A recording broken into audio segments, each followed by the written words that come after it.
แอปพลิเคชัน LINE แม่นยั่งยืนตัวตนอิเล็กทรอนิกส์พัฒนาโดยกรมคุ้มครองสมนุครัวและก่อสร้างหลักฐานกระทรวงป้องกันความสงบโดยอิงใส่ฐานข้อมูลพลเมืองบัตรประจำตัวแอปพลิเคชันนี้ถูกพัฒนาขึ้นเพื่อรับใช้เวียกงานในการบริการบริหารภาครัฐองค์การจัดตั้งหัวหน่วยธุรกิจบุคคลนิติบุคคลในการเฮ็ดธุรกรรมอื่นๆรับประกันความสะดวกว่องไวโปร่งใสและหันเป็นทันสมัยผ่านระบบออนไลน์แอปพลิเคชัน LINE ยั่งยืนตัวตนของพลเมืองในโลกดิจิทัลเป็นเอกสารอ้างอิงทางด้านกฎหมายและสามารถนำใช้เปลี่ยนแทนเอกสารแบบเจี้ยเซ็นบัตรประจำตัวอิเล็กทรอนิกส์ใบทะเบียนรถและใบขับขี่บัตรประกันสังคมใบยั่งยืนการเกิดใบยั่งยืนการแต่งดองข้อมูลการลงทะเบียนที่พักเสาและอื่นๆสิ่งนี้สร้างพื้นฐานให้แก่การพัฒนาพลเมืองดิจิตอลรัฐบาลดิจิตอลและสังคมดิจิตอลของสปป.ลาวพลเมืองแต่ละคนหรือองค์การจัดตั้งจะถูกสนองตัวตนดิจิตอลเพียงหนึ่งเดียวโดยอิงใส่การยั่งยืนกับฐานข้อมูลพลเมืองและบัตรประจำตัวเพื่ออำนวยความสะดวกในการเข้าถึงการบริการของแอปพลิเคชัน LINE ท่านสามารถดำเนินการติดตั้งและลงทะเบียนตามขั้นตอนดังนี้ท่านสามารถดาวน์โหลดแอปพลิเคชันได้ผ่านระบบปฏิบัติการ iOS และ Android สำหรับ iOS เข้าไปที่ App Store แล้วค้นหาคำว่า LAEID สำหรับ Android เข้าไปที่ Google Play Store แล้วค้นหาคำว่า LAEID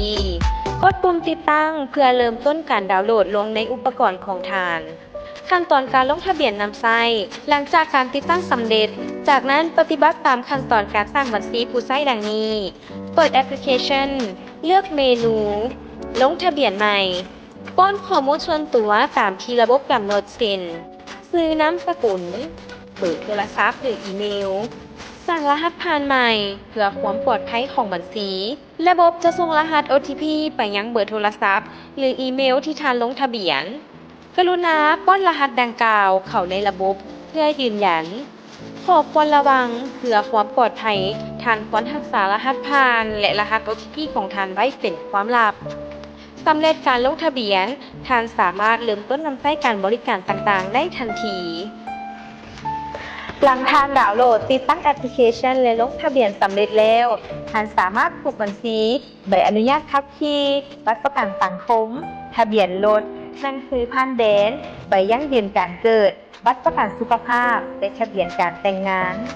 แล้วท่านควรตรวจสอบและอัปเดตแอปพลิเคชันให้เป็นเวอร์ชันล่าสุดอยู่เสมอเพื่อประสิทธิภาพในการนำใช้สอบถามข้อมูลเพิ่มเติมได้ที่เบอร์สายด่วน1529และเว็บไซต์ที่ขึ้นอยู่ทางด้านลุ่มนี้ในเวลาประมาณ 12 โมงของวันที่ 1 สิงหาคม 2026อยู่ที่ตลาดสุขสมบูรณ์ ตลาดหลักสามเทศบาลเมืองท่าแขกแขวงคำมวนได้เกิดมีเหตุการณ์ไฟไหม้อย่างหุนแหงจุดเกิดอัคคีภัยแม่นเริ่มจากห้านขายข้าวสารในตลาดดังกล่าวเฮ็ดให้ไฟลุกไหม้อย่างไววาจนเฮ็ดให้ชาวค้าขายและประชาชนทั่วไปในบริเวณนั้นพากันแตกตื่นเฝ้าเก็บเมียนวัตถุสิ่งของอันมีค่าพอที่จะสามารถนำออกไปได้ท่ามกลางเปลวไฟที่ลุกอย่างหุนแหงบวกกับความอุ่นละหนในจุดเกิดเหตุขณะเดียวกันเจ้าหน้าที่ตำรวจมอดไฟและกำลังป้องกันชาติก็ได้ระดมกำลังพลและลดมอดไฟเข้าช่วยซึ่งได้เฮ็ดเวียกอย่างหนักและแข่งกับเวลาเพื่อเร่งควบคุมเพลิงบ่ให้เกิดความเสียหายเป็นวงกว้างและลุกลามไปหาจุดอื่นๆของตลาดเหตุการณ์ไฟไหม้ครั้งนี้ถือเป็นครั้งใหญ่ที่สุดก็ว่าได้ซึ่งได้สร้างความเสียหายอย่างหนักให้แก่พ่อค้าชาวขายในตลาดหลักสามที่เป็นศูนย์กลางการค้าสำคัญของเมืองท่าแขกมีห้านขายส่งจำนวนหลายเช่นห้านขายข้าวเครื่องดื่มสินค้าอุปโภคบริโภคและสินค้าที่ติดไฟง่ายเช่นยางและวัตถุไวไฟอื่นๆจึงเฮ็ดให้เปลวไฟลุกลามอย่างว่องไวส่วนสาเหตุของไฟไหม้และมูลค่าความเสียหายยังอยู่ในขั้นตอนการกวดกาของเจ้าหน้าที่คาดว่าจะมีมูลค่าสูงเนื่องจากมีห้านขายส่งขนาดใหญ่จำนวนหลายขอแสดงความเสียใจต่อเหตุการณ์ไฟไหม้ที่เกิดขึ้นในครั้งนี้ด้วย